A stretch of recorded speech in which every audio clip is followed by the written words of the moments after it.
recall, he said there wasn't too much he could really do about the tyres. He'd gone for a softer set.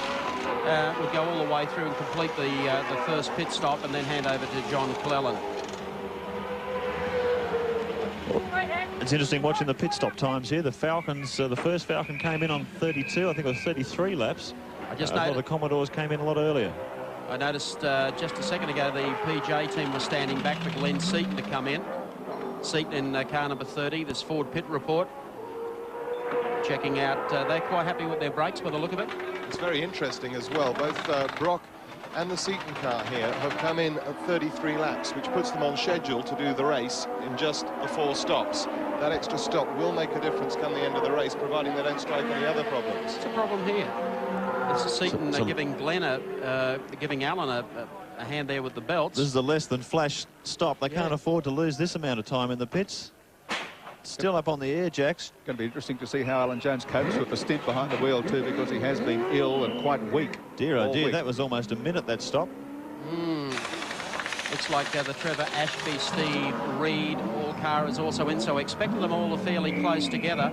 05 has rejoined in 7th position. John Cleland at the wheel, and 30 has rejoined in 13th position. A lot of work for Alan Jones to do there. The Dulux Auto Colour car, great team this. Lansvale Smash Repairs, 2 great guys. Trevor Ashby, Steve Reed. Steve Reed getting aboard. A lot of smoke there too at the front right. Yeah, it gives you some idea of just how hot these brakes are running. The Dulux Auto Colour entry, appropriate. They should win the prize this morning for the best presented race car here at Mount Panorama this week. Well, he's off and running. Now on top of Mount Panorama as we take our chopper cam.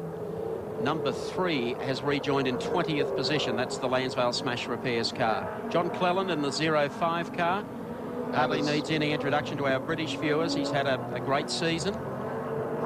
This is the battle for 6th, 7th and 8th. Cleland aboard 05, Olofsson aboard car number 2, and young Cameron McConville in car 18. As Mike said before, what a baptism of fire. Yeah, and there's a problem in the 18 car too. Apparently they report that the cover has come off the gearbox and there's a lot of fumes inside the cabin. Oh. It's not tough enough for a rookie. He's got that problem to deal with as well. Coming up on Caltech's chase. Toyotas hanging off to let John Cleland through. What an amazing character he is, Richard Hay. He is. He loves his racing, really enjoys it. He's had a great time while he's been out here. He reckons this is the best circuit he's ever seen anywhere in the world. 35 car coming in. David Parsons steps out. Jeff Brabham looks like a pretty orderly pit stop, Andy. You've got it exactly right, Mike. Jeff goes in, David comes out. The fuel and, of course, the tyres going on. They're having a few problems at the back here. That back right just does not want to budge. Yes, finally getting it off. A few more dramas than I guess they expected. Yes, they haven't had what you'd call the perfect run of the race so far, with Glenn Seaton spinning earlier. A less than flash pit stop that Mark Osler alluded to only a few minutes ago. Parsons' problems at the start as well. Well, Jeff's ready to do business. They're 2 pretty untidy stops from the Peter Jackson team. Can't afford to give away that sort of time in this sort of company. 35 will rejoin the track in 19th position. And it was in last position in the early laps of the race because of that off at the first corner. Pit crew are standing by for the... One parked up against the wall there as well. Standing by for the Komatsu EB Falcon entry to come in, car 28. We'll get to see the good Dr. John Hewson in action. He's going to be changing a wheel for them. John Cleland has been passed by Anders Olofsson and coming under a lot of pressure from the 18 car now. It'll take, I would think, John Cleland a couple of laps to settle into the 05 car. Yeah, the team don't look all that happy. David Parsons, the Tasmanian, just look at that for sweat. He's done the first stint and really had to play catch-up as well. He's been earning his money. Pretty quiet sort of team setup during the week.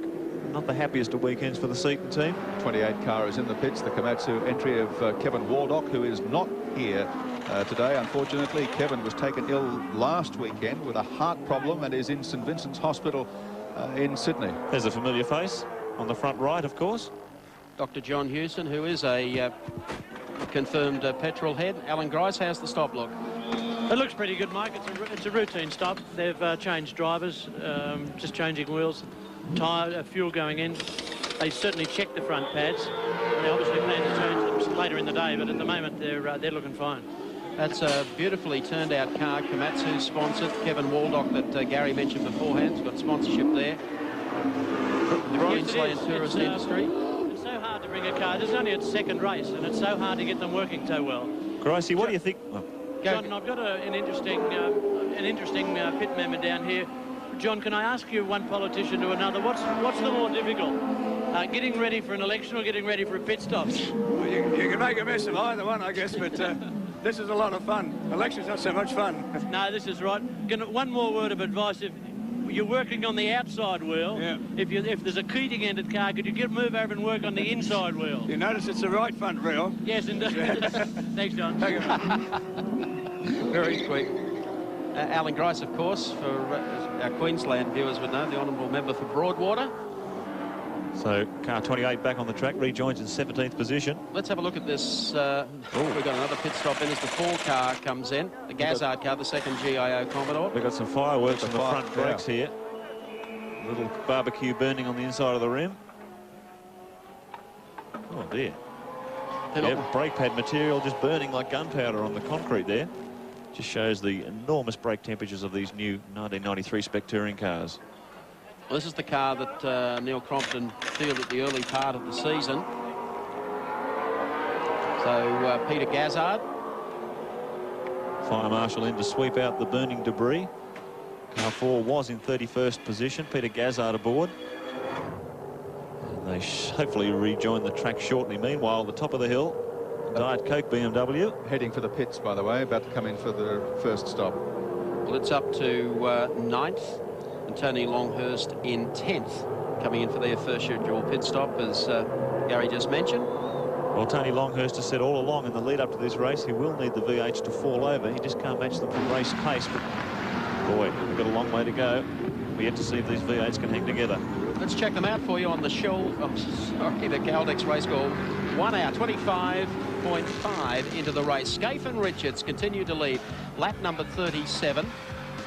Looking back through the field, the John Cleland car up to 6, Radisich to 7th, Johnson is 8, Morris to 9th, and Longhurst to 10th.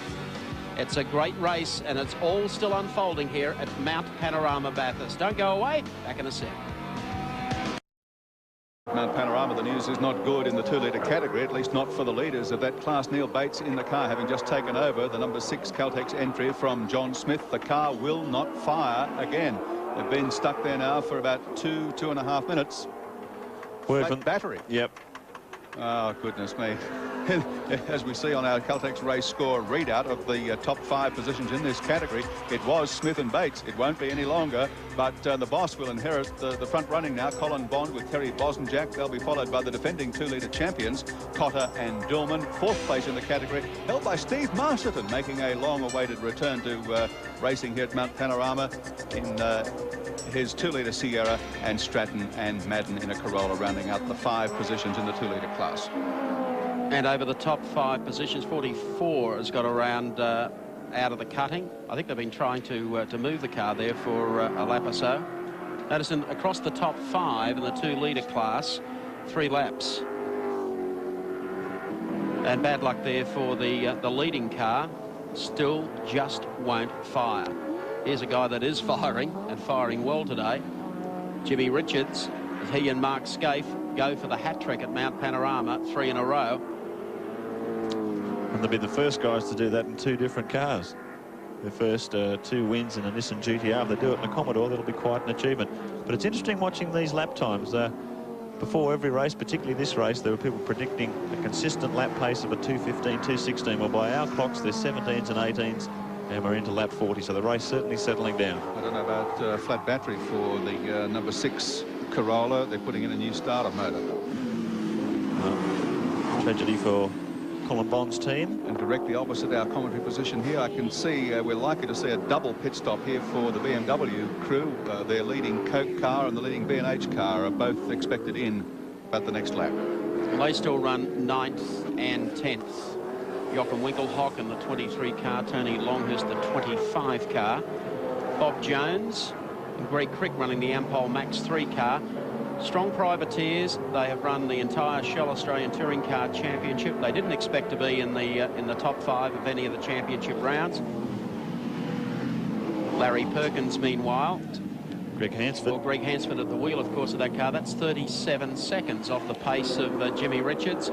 And the Longhurst Soper car is in for its first pit stop. Well, these guys have been talking about getting out of here in under 20 seconds. They're the only ones to come in on the scheduled lap as well. Let's go down to Andy. Yeah, thanks a lot, Mike. Steve Soper just jumping into the car. They've just finished putting all the fuel in and the BMW is off. That is one of what they hope will only be 3. 30 seconds for the BMW team. Car 25 rejoins in 11th position, just outside of the top 10. Well, their game plan is running just perfectly today. Go back aboard the Shell Falcon. Peter Brock up ahead. Mobile 05. Well, John Cleland at the wheel.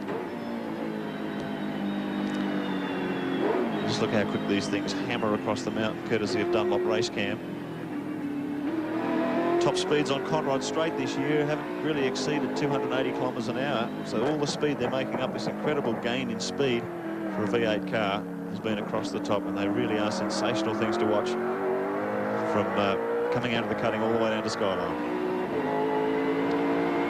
Well, they stick like glue across the top of Mount Panorama. Look at this.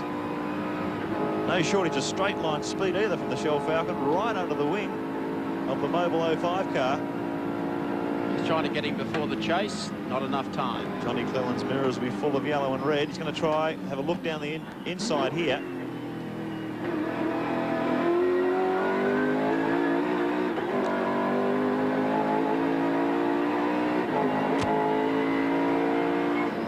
Superb sounding engine too. Fuel injected forward, 5-litre V8 engine. And what they lack in downforce around here is certainly equaling in horsepower. So we'll swing up the mountain once again. Dickie Johnson. Whoa! Gets a little sideways on the exit out of there. While we're following this, the 2 car has made a very quick pit stop, just for a top up of gas, and it's up foreign matter on the windscreen. So they've been in and out, and that drops it back to 10th spot. Tony Longhurst runs in 9th.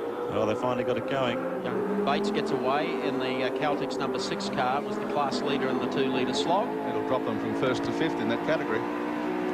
But Johnson staying with Brock here.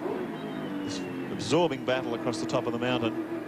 And this is what the crew in the pits will be watching as we once again go to this fabulous telemetry readout at the bottom of your screen. And if you're not familiar with this system, we'll run through it again for you. Revolutions per minute to the left. In the centres, your track speed, and as you can see at the readout at the bottom there, 180 kilometres an hour across the top, which is unbelievable speed for a touring car. The gear that he's running in, and brake applications at the bottom right-hand corner. All right, we'll do a lap with the number 17 car, Dick Johnson. Back to second. Just dab of the brakes. Off, bit of power. Feed it through the dipper. Inside of the wheel, gets off the track. Hammers it up to third as they head down to Forest Elbow. Hard on the brakes, back to second to set the car up for this corner. Crucial corner this. Fast exit speed here really affects your terminal speed on Conrod Straight. You can see that Cleland got out of there fairly slowly, and Dick was right on it, up to 4th. Feeds another gear 5th, and he's carrying this extra corner exit speed all the way down Conrod. He picks him up quite easily, up to 6th gear, 285 kilometres an hour.